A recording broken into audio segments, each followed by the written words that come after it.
Wyn ni'n nerves yn racs yna o flaen y beirniad, ond na fi'n falch i mynd trwyddo. Gobeithio gael cyfle yn y cystadleuaeth nes mlaen i dangos beth yw gallu fi. Heddiw oedd yr peth yn oedda fi'n teimlo i fi, ond gyda'r siareithi. Mae'r tas gweitha, sef y gader, wedi paso nawr. Heblaw deith i nôl eto, falle, ond gobeithio bod y gweitha wedi paso. Diawledig, hard going. Oi, dipyn o sioc. O'n i'n aml swn i reit isal yn yr sgor. O'n i wedi gwneud digon sal yn y gadar y gwir. Oedd y gadar yn tough going. Mae'n griw hwyl o gawn a cael lot o hwyl ymysg yn gilydd. Mae'n bechod bod rwy'n mewn cystadleuaeth a gyda gwahanu'r grŵp, ond diwedd y dydd cystadleuaeth ydi.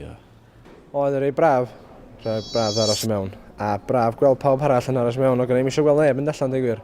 Dwi'n meddwl coelio, da ni wedi dod yn ffrindiau arbennig efo'n gilydd, pawb dwi'n gwneud ffrindiau da, a dwi'n bechod gweld neb yn mynd. Newch chi yn camgymeriad o flaen y cystadleuwyr yma, a da chi'n mynd i golli eich lle, yndych. Mae yna cystadleuwyr gwych allan yma yna. A dydy o'n hawdd, mor hawdd yma'n edrych o adra am hynny'n bendant. Oedd y diarddel cyntaf o'n nadw yn nerfus ei gwir. O'n i'n meddwl bod yna un neu ddau o'n i'n mynd i fynd, ond dwi'n falch bod ni'n gyd i aros, wedyn gan i ddwrnod arall o hwyl a ffilmio fo'n gilydd, ond dwi'n meddwl bod ni'n amser i'n ycol lawr yn mynd reit serious fan, dwi'n meddwl. O'n i'n meddwl allan sy'n wedi cael yng ngalw ymlaen, dwi'n meddwl o'n i digon cryf fel arweinydd y tîm, lle gathon ni bach o shambles yn diwedd, a falle dwi'n meddwl lle dylsa fi bod bach mwy bosi a deithio nhw ydych chi yn neud o, ond mae'n anodd o drosodd felly. Dwi'n meddwl bod ni wedi gwneud digon i ddangos yn cryfdera, yn gwendida eto, wedyn dwi'n meddwl bod ni gyd yn heiddi un chans arall i ddangos beth ni'n gallu gwneud. Oedd yn enw fi heb gael ialwch yn y beirniad, oedd dipyn o ryddhad, ond o'n i'n dal ddim yn siŵr be oedd yn digwydd wedyn i'r lleill gamu ymlaen, gobeithio. Gawn ni dasgau pyn bach callach na'r gadar i ni gael dangos bod ni'n gallu gwneud beth allu.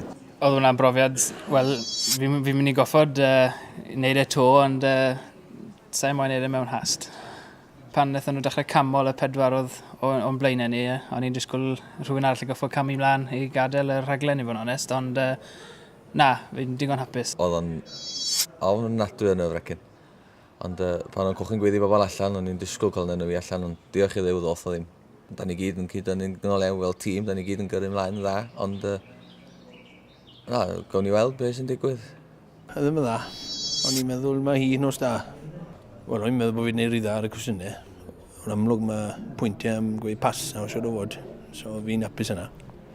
A sport mwyaf wedi cael y spel fawr. Good gang. 100 presenters. Oedd o'n nerve-wracking. Cynnig drwyddaf. Dim yn gwybod beth yn digwydd. Falch bod yn dal yma. Dwi wedi mwynhau rhaglen gyntaf, dwi'n wedi creu ffrindiau newydd. A jyst gobeithio'r gorau wan.